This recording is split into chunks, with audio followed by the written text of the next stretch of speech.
Welcome back to the channel, and if you remember 2 or 3 weeks ago, I had a what to buy video with a subscriber giveaway, and that giveaway is shown on this thumbnail. These are Pennsylvania Star Wars collector coins that are used to raise money for charity, and they were kindly sent to me by Matthew C. and Eric B., 2 Patreon supporters. They did the same thing last year with Captain Rex, and they sent me 2 of those, and I said leave a question in that video, and I'll randomly select the winners. The 2 coin winners using the comment picker software were Daxter Kirby and Jerry Lubersky 156. So the 2 of you are the winners. Send me an email to actionfiguregreater@gmail.com with your mailing addresses, and I will send you guys those in the mail when I get a chance. Thank you to all who participated and for all of the great questions. I didn't include all the questions in this video. So if you don't see your question, don't be offended. It's just trying to keep it to a reasonable time frame, but lots of really great questions. Let's go ahead and dig in. The first one's from Indy Owen. He said, if the HasLab only hits the first tier, meaning the unlocking of Greedo, where do you think the Tano sisters were and Greedo will start off priced on eBay? That's a really good question, and I've heard from a number of you in my vintage collection market updates here recently that you think they're going to be pretty expensive. And I don't know. I think that they could start out of the gate very pricey once these Cantina box sets actually arrive in hands with collectors. There's a lot of folks that have bought multiple examples, multiple copies, or backed multiple copies on the HasLab. So I think you will see a lot of them get listed. The question is, will they have any pack-in issues similar to the yak face for the Katana sail barge, where it had kind of a weird circular indentation on the card, or Antok Merrick that was packed in with the Target exclusive X-Wing that had a pretty noticeable scratch on the card. Those are all factors that could decide how the price goes. If they have defects that are because of how Hasbro packed them in, I think there'll be a wide range of prices, and the ones that are truly near mint without any kind of packing issues or scratches on the card, things like that, those will end up going for a lot more than ones that have some defects to it. But I think you could see $150, $200, as high as $250 out of the gate. I think if you're patient, it will certainly drop in price. That's been consistently what has happened for a lot of those pack-ins, is that they've slowly dropped in price over time. The yak face from the Katana sail barge seems to have settled out ungraded around $200 to $250. The pack-ins for the Razor Crest, the Jawa Elder, and the Grogu with the Chrome Prom, they've gone for less, but obviously there's a lot more of them. So I think the number of backers will also play a factor in terms of where these things are going to go. If it barely scratches by with 10 or 12,000 backers, then the prices might be a lot higher to start out versus if it ends up backing with 17 or 20,000. I think Greedo will get unlocked, but the Tano sisters I think will probably be the most sought after, followed by Greedo, and then followed by Whir. But maybe I'm wrong. Maybe the order is Tano sisters, Whir, then Greedo. But I think all 4 of those are really great figures, great card backs, but it'll be interesting to see. I think if you're patient, though, you can probably end up getting them for $100 or less if you wait for 6 to 9 months, somewhere in that ballpark. Next question. Love the channel. Keep up the great work. Kind of a dark question. I'm putting this one towards the front because it is kind of a dark question. I'm going through some ugly stuff after a death in the family because of some high-value items. Have you given any thought to how your family will manage your collection after you're gone? I've thought about that, and I can promise you that they are not going to have to deal with managing my Star Wars action figure collection after I'm dead, unless I die unexpectedly. I think my time frame, as I talked about in the Hakes announcement for Jeff Jacob selling his collection, my time frame is pretty short in terms of how much longer I'm going to hold my collection. I'm looking to probably offload my entire collection, and I'll probably do it all on Rogue 5 Toys. Maybe I might send a few of the very rare items to Hakes, but the vast majority, I think most likely, I'll probably end up selling all of my items on Rogue 5 Toys. I'm not going to ask for super crazy values because I don't need top dollar. You know, my collection is certainly valuable, but nowhere near Jeff Jacobs' collection. And I want to be able to pass them on to other collectors that I know from the Rogue 5 Toys Facebook group. I think my time frame is probably in the next 6 to 8 years as my twins that are 12 end up going to college. When you got 2 kids going to college, especially if they end up going to expensive colleges, that's a big nut to swallow for 4 straight years. 2 kids both going to college at the exact same time, and they're both excellent students with, principals honor roll type thing, so they could get into, like, I think my daughter could probably, if she keeps it up, could easily get into Harvard. She's a very, very bright child, tops of her class, and a math whiz. So I could see her end up going to a private college somewhere. I hope they both stay in the SEC because selfishly, I'd like to be able to go to football games. But anyway, I think that with, let's call that anywhere from $40,000 to $80,000 a year that I'm going to be responsible for their college funds, selling off my collection will help pay for a lot of that. I probably won't sell my graded comic book collection. I'll continue to collect those, but I do think that my window for continuing to collect is a lot shorter than maybe people think. And I'm going to be selling it towards the younger age, like 52 to 55-ish, similar to what Jeff has done. Jeff's a little bit older than me. So I would recommend that for anyone that has a very large collection. Don't wait until you're 70 or 80 because, quite honestly, I don't expect these items to hold even what they're worth now in 20 to 30 or 40 years. I just think that we're going to see a slow, gradual decline in the values of these items, even in high grade. And again, the litmus test is going to be next year with Jeff's collection coming over multiple sessions at Hakes, and a lot of the mint on cards and packaged items. Apparently he's keeping his loose graded collection and things like that. But, a lot of those mint on cards will be a really good test for the market in what could potentially be a recession year. I foresee there being a recession in 2025 or 2026. So, our value is going to be the same as to where they are right now. Maybe, the upper end of the market where a lot of these are going to sell, a lot of those people are recession proof, as we've talked about in past videos. So that would be my recommendation. Don't wait too long. Enjoy it while it lasts. Enjoy the ride. Enjoy the journey, as a lot of people like to say. But I would not force I just think it's selfish if I was to have my family have to be responsible for getting rid of all of these items. I just don't think it's fair to them. It's just too much of a time-consuming thing. And while mine are all graded items, and the values should be pretty easy to determine, I just think it's a big headache for them. So I'm not gonna force that on my wife after I kick the bucket. Next up, Charles Volp, he says, what is your favorite piece in your whole collection out of everything you have? I think that one is in the thumbnail, and this is my book photo sample, Spanish POC, Toxic Limbs, Bosque, graded AFA 60. That was used by Javier Ruy Lopez, the book's author. This is a photo sample from that book. That's probably my favorite right now. I mean, it's just a really cool item. There's only maybe less than 20 of them graded on the AFA population report, and more on that in a little while. But I think that one was a really cool one. I think that's probably my favorite item right now in my collection. But it certainly changes, and I certainly appreciate all of the items in my collection. I certainly have it very good. I know that. It's a very nice collection. Excluding the rocket firing Boba Fett, what's your Holy Grail Kenner era figure? And I'm going to include basically items that I don't have in my collection. I think it would be really cool to get a first shot prototype Bossk or Death Star droid, 2 of my favorite figures, or the Cloud Car pilot. Just really tough to find Empire Strikes Back first shot prototypes. They tend to go for a lot of money. But if a lower grade example comes up at auction somewhere on Hakes or wherever, I certainly would make a go at one of those 3 characters, because those are probably my 3 favorite characters from the vintage Kenner line.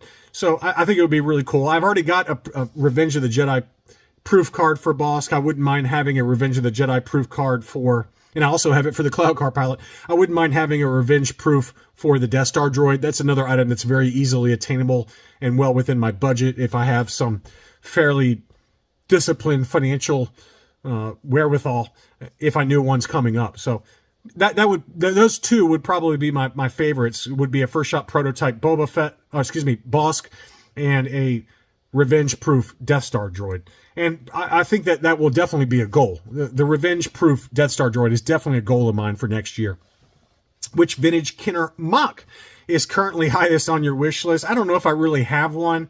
I do want to get some more tri-logos. Some tri-logos would be nice. I wouldn't mind having that 48 back Revenge of the Jedi Bosk. That would be another one that I've made a play at in the last Hakes auction, and I just didn't bid enough.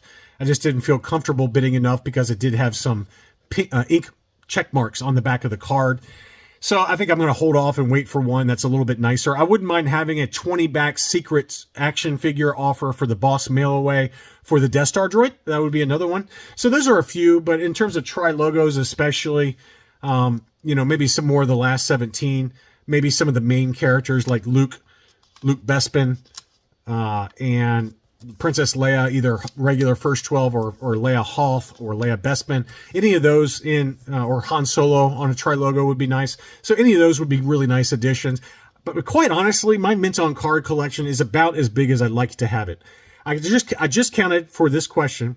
I've got 2 proof cards and I've got 98 mint on cards, all graded. And that's about the max that I have in terms of space for display.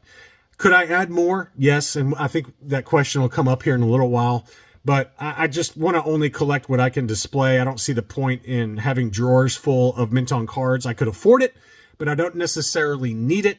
And I just think that it's better to be maybe a little more on the conservative side with how much I tend to spend on this stuff, especially in what I consider to be a declining market. But that hopefully that answers your question. Where do you see your collection going in the next 6 to 12 months, and where is your focus shifting towards? This is from Keith Guppy, Mando number 5 on YouTube. He's got his own YouTube channel. Make sure to go check out Mando number 5. Keith Guppy's been a longtime supporter of my channel. Great dude with an incredible Star Wars collection room. I don't know if, again, I'm going to be buying that many items. I think that if I lean towards anything, it might be some proof cards or some first shot prototypes or some very high-end comics, as you've seen in my recent comic book unboxing video. I don't think I'm going to be getting boatloads of items, maybe like I used to. If I add 1 item a month, that's about the max for me. I don't usually collect or buy many items these days. I spend most of my time within the Star Wars collecting community doing this. I make these videos for you guys, folks that are actually out there buying in much higher volume and also in dollar amounts than I spend. And it kind of gives me my collecting fix by making these videos for you. And really what it boils down to, I've talked about this in the past, the whole point of my channel is really to help you guys spend your money wisely. Looking at recent sales prices, whether I thought it was a good deal or not, and I'm not saying I'm an expert because I'm not, but at least giving you my personal opinion on items that are for sale, either at auction or that have been sold, and saying, hey, I think this is a good deal, or hey, I don't think this is a good deal. I thought somebody overpaid for this. And don't take any offense if you happen to be the person that bought it. It's just trying to help you guys spend your collecting money wisely. Our budgets are very tight these days with, inflation where it is, and with kind of an uncertain, maybe economic outlook for a lot of people who are living paycheck to paycheck. And I'm very lucky to be able to spend as much time as I do doing this. And I consider this to be my collecting fix. And so, yes, do I buy stuff? Of course, I buy stuff. You can check me out on Instagram at ActionFigureGrader on Instagram for whatever I pick up. But I don't buy a lot. I feel like I don't need to buy a lot. And there's always going to be a collection that's better than mine. And that's okay. I enjoy the pursuit of adding to my existing character runs, or maybe a rare bootleg or a rare comic that I've been really wanting. Hello, AFG. When did your interest in collecting comic books begin, and what's your favorite? That's a really good question. I think I bought my first slab back in 2018, I think, somewhere in that, maybe 2019, somewhere in there. So I haven't been doing it that long, but I've escalated it pretty quickly, as you've seen. And I've tended for my lower value comics to give those away on Patreon to my Patreon supporters. I try to do a giveaway every month or every 2 months, or sell them on Rogue 5 Toys. And I've really only focused on building a comic book collection of true investment grade gems. And I only have, I think, 135 slabs. That's really the extent of my collection, which is a lot in my book. But they're all really big books. And I'm approaching quite honestly, I'm approaching 6 figures in terms of what my comic book collection is worth based on Go Collect data. So it's a big collection. I've certainly invested a lot of resources into buying big books. And I think my favorites right now are kind of Silver Age Spider-Man key books. And I've gotten ASM 3, first Dr. Octopus, ASM 14, the first Green Goblin, ASM 50, the first Kingpin, ASM 41, the first Rhino. So I'm kind of focused on getting the first appearance of major Spider-Man villain books right now. And I think next year I'd like to get ASM 6, which is the first appearance of Lizard, ASM 9, the first appearance of Electro, maybe ASM 20, the first appearance of Scorpion, ASM 15, the first appearance of Kraven the Hunter, ASM 16, the first crossover between Daredevil and ASM and Spider-Man in comics. All those 4 or 5 books are probably the tops of my want list, but there's always others that pop up that I want. There's obviously ASM 300 in a 9.8 would be another one I'd like to get. It keeps dropping in value though, and so I've been kind of hesitant to pull the trigger on it because it keeps dropping, and at some point I'll pull the trigger on one. Mark, he asks, outside of Star Wars and slabbed books, do you have any other areas you dabble in? I admire your time management skills. It's tough being an adult with a kid's heart. I don't really dabble much in the way of collectibles other than those 2 categories, Star Wars action figures and CGC graded comic books, high-end books. That's really it. Outside of that, I do a lot in investing, personal finance. I used to be an investment banker doing IPOs and debt offerings and private placements, so I do have a pretty good understanding of the economy. If you're into that stuff, go check out wolfstreet.com, Wolf Street, WOLF. He's a really, really good read. He puts out great articles that are free of charge. You can sign up for his newsletter, which is also free. He does a great job of giving you a snapshot of not only the U.S. economy, but also the world economy, currencies, supply side economics. And I think that he'll probably call the recession before anybody else whenever we have our next recession. So I do like to do that. I do a lot of investing in certificates of deposit, CDs, kind of building tranches and ladders, and then using that money to help fund my lifestyle. And I don't have to work today. I'm very fortunate. I'm 47 years old and I don't have to work anymore if I don't want to. I've built up a portfolio of rental properties. That's the other thing I spend my time on. I am a real estate broker, but I don't have to spend that much time doing it. Luckily, I started early buying rental properties. I bought my first rental property when I was like 23 and I've got them all paid off now. I'm debt free.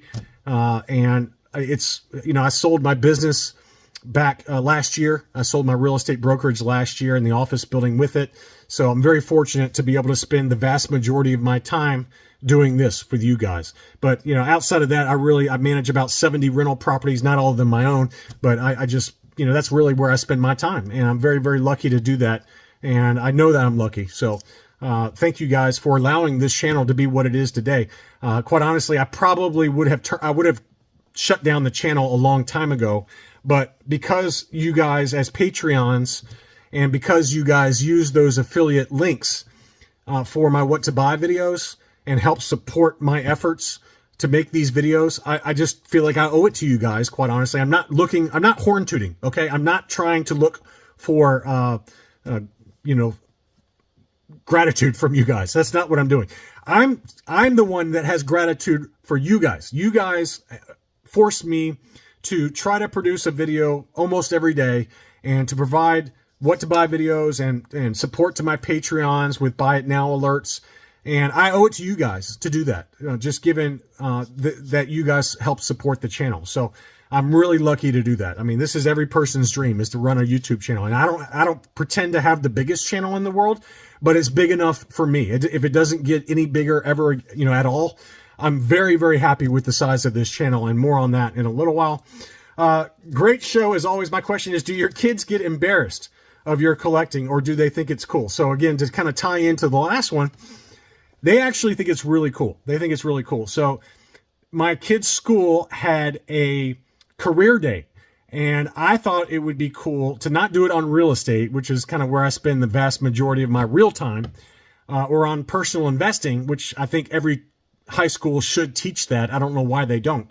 But I thought I would do a class or a course or a presentation on social media and having a YouTube channel. And apparently the kids could sign up for whichever one they want. And my presentation on social media and how to build up a YouTube channel was the first one that sold out or, signed up in 30 seconds. Every single kid wanted to see it. And I went through my YouTube channel. I went through all the metrics, how the channel is funded. And, again, basically it's you guys that watch my videos. It's obviously Google ads and Patreon and eBay affiliate, all that kind of stuff. And I kind of went through that and I said, look, it's not easy to grow a channel. And again, my channel is not the biggest. There's way bigger channels than mine, way better channels than mine. But I did show that it's possible, and to focus on it as a side gig, have a real career. Don't try to be a YouTube star. I don't want to be a YouTube star. I don't want to have 1 million subscribers. That sounds terrible. I already get probably 50 to 100 emails a week and private messages on Facebook. I spend a lot of my time doing that, and I could not imagine having 30,000 subscribers like Tim over at Boss Bounty. I wouldn't have the time to respond to everybody. So, but focusing on it as a side gig. So I'm trying to kind of teach these kids that you need to have a real career path and then do this on the side. And if it gets to where you're actually making some money on it, awesome. And if it doesn't work out, so what? It's your passion project. Next up, what does your wife think of our crazy Star Wars action figure addiction? She actually likes it as well. She likes the fact that I stay busy, and she affords me one room in our house. This is the only room in the house that I basically have free reign to. She handles all the design and decor for everything, and that's why this room looks terrible relative to the rest of the house. But she's pretty cool. She's a PhD in molecular genetics. She works for the National Institute of Health, running a research lab. And when I say running, she is the top dog. So I'm married well, and she is very successful in her career and a lot smarter than I am. But she also knows that I need something to keep me out of trouble, because back when she was getting her PhD and not making any money, I was busy building the foundation for our household by buying rental properties and forming a portfolio of rental properties and things like that. So she knows that I did the hard work in my 20s and 30s so I could kick back in my 40s and 50s. She worked hard at school in her 20s and early 30s, and now she's the big dog in the household.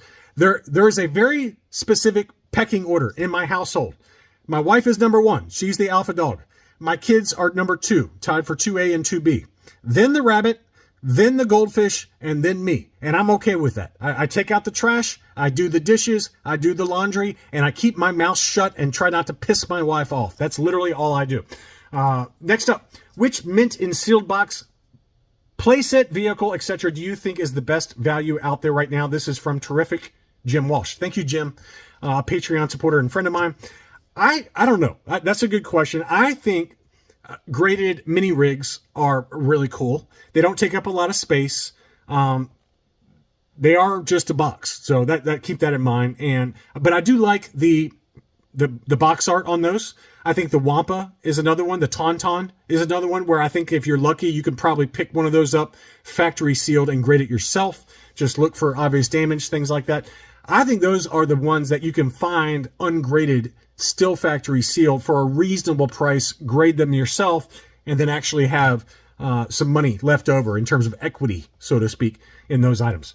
Keep in mind, the thing about collectibles that we talked about with Sean over at Reserved Investments, there are no underlying cash flows to any of these items. You buy it, it sits on a shelf, and then eventually you'll get a cash flow from when you sell it. There's selling costs, right? You got to pay consignment fees, eBay fees, whatever it is. Versus taking $200,000 or $100,000 or down payment money of $25,000 to $50,000, buying a rental property and getting monthly rent every single month. It's a no-brainer. Buying collectibles is not a good investment strategy. It's just not. I mean, I'm sorry. There's better investments out there, whether it's stocks or rental property or real estate, whatever. I've been way more successful in terms of returns on my real estate and stock portfolio than I ever will on toys or comic books. But I'm lucky, again, that I can spend a significant portion of my income these days on these stupid items. But that's the short and long answer. Magic Show 32. With the recent bad reviews of the Acolyte, do you see Star Wars market as a whole taking a hit? Yes, I do. I think that's been going on. We've seen that for the last year and a half. Acolyte, I don't know if it's a nail in the coffin, but it certainly has not helped. It's been very mixed reviews at best. There's some people that love it. There's some people that hate it. I kind of fall towards the hate it side. I'm more mediocre. I wouldn't say I hate it. There's few things in life that I actually hate, but things I don't like, I would say the Acolyte is definitely up there. It's not a great show. I watched 2, then I watched 3, episode 3, and I haven't watched anything since then. I heard it gets better, episode 5. So will there be strong hits from the franchise, from the Star Wars franchise by Disney? Yes. In the future, I think there will be. So, but I do think that the lack of really good Disney Plus and movie content for the Star Wars franchise has negatively impacted Star Wars collectibles. And we talked about this many times already, but you know, the next generation, they're not going to collect this stuff. They're just not. They don't care. It's just not how they spend their time. Thanks for all you do. This is from Francisco. My question, do you think they could make a Shadows of the Empire series, or do you think it's too dark for Disney? If they were smart, they would make a Shadows of the Empire or Heir to the Empire or some kind of bounty hunters guild, something really dark, really violent to kind of swing it back to the other side of the pendulum, make it PG-13, and it would be a massive hit. I mean, look at what Deadpool and Wolverine, look at the hype for that movie. That movie, I would be shocked if it's not the #1 grossing movie for 2024, Deadpool and Wolverine. I bet it does $1 billion to $1.5 billion at the box office, despite it being an R-rated movie. Disney clearly gave them free reign, carte blanche to do whatever they want to do. They need to do the same thing for the Star Wars franchise. I mean, it's evident what people want and what people will pay money to go see. As of right now, Disney is not listening to what the market demands. Very long question here, but you know, I'm going to paraphrase here, but do I store any of my stuff off-site, or do I have a single room dedicated? I do have just a single room. I do not store stuff off-site. I don't believe in collecting and putting stuff in drawers anymore. I used to do that with the vintage collection and finally sold them all off. It's all in one room, the room that you see behind me. This is everything you see in this frame is not everything in my collection room. I've got many, many shelves, and it's full enough. Okay, I don't need any more. Again, what I collect now is going to be just one-off type items that maybe accentuate current stuff that's already in my collection, either adding to existing character runs or existing bootleg runs or proof cards or whatever, or existing, you know, CGC slab runs. The slabs I really like because I can store them in really nice boxes in a closet, and it doesn't really affect the clutter too much. It's not great for display, obviously, and I love pulling them out all the time and looking at them, but you can't display them really. He asked about my background in the figure space. No, I was never a grader. I just wanted a catchy title for the YouTube channel, Action Figure Grader. It doesn't mean I was a grader. I do have a pretty good idea of where items will grade out. I've been wrong before, but I'm usually dead on now, within plus or minus a half a point. But I certainly have made mistakes in the past, as I've documented on the channel in various unboxings, but I don't have any experience at the grading companies. I've never worked as one.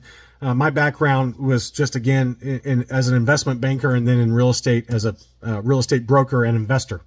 But thank you for the multiple questions. Trilogy Hunter 77, he has been a good supporter of the channel in a long time.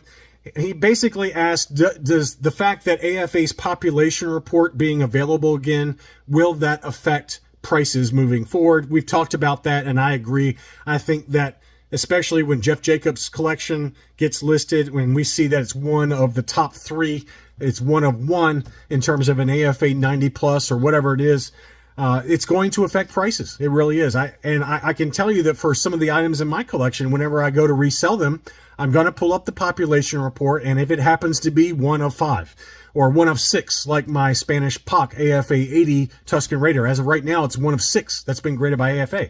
I'll include that in the sales post on Rogue 5. So I think it will help with sales, and I'm surprised that more eBay sellers aren't doing that right now. But a lot of these high-grade items, they're not on eBay, right? They're on Heritage or they're on Hakes. So, but I do think that that's going to happen. I think that you'll definitely see that take place. Dirt McGirt, he asked me, does adding any type of spray for car interiors like Armor All or Black Magic or hydrogen peroxide, does that affect the figure to be graded? And the answer is yes. You cannot use those types of solutions on action figures. The grading companies use a blacklight. They will use a blacklight to give it a cursory look. They do it with mint on cards to look for ink touch-up.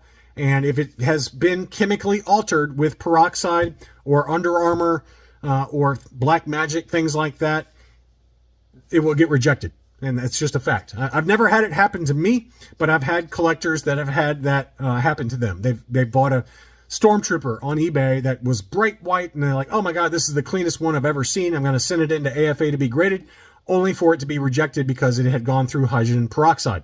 So keep all that in mind. When you get a loose, complete item or a mint on card that's ungraded from eBay and you're a little bit suspicious, use a blacklight, check it out, and if it looks too good to be true, ink touch-ups or paint touch-ups to a blue snaggletooth, for example, you can catch that and then send it back to the eBay seller for a refund. I hope you enjoyed this Q&A video. I really appreciate all the great questions. Congrats again to Daxter Kirby and to Jerry Luberski for winning the 2 coins. Make sure to send me an email with your mailing addresses, and I'll get those out to you. Thanks again. Leave me a like, and I'll be back soon.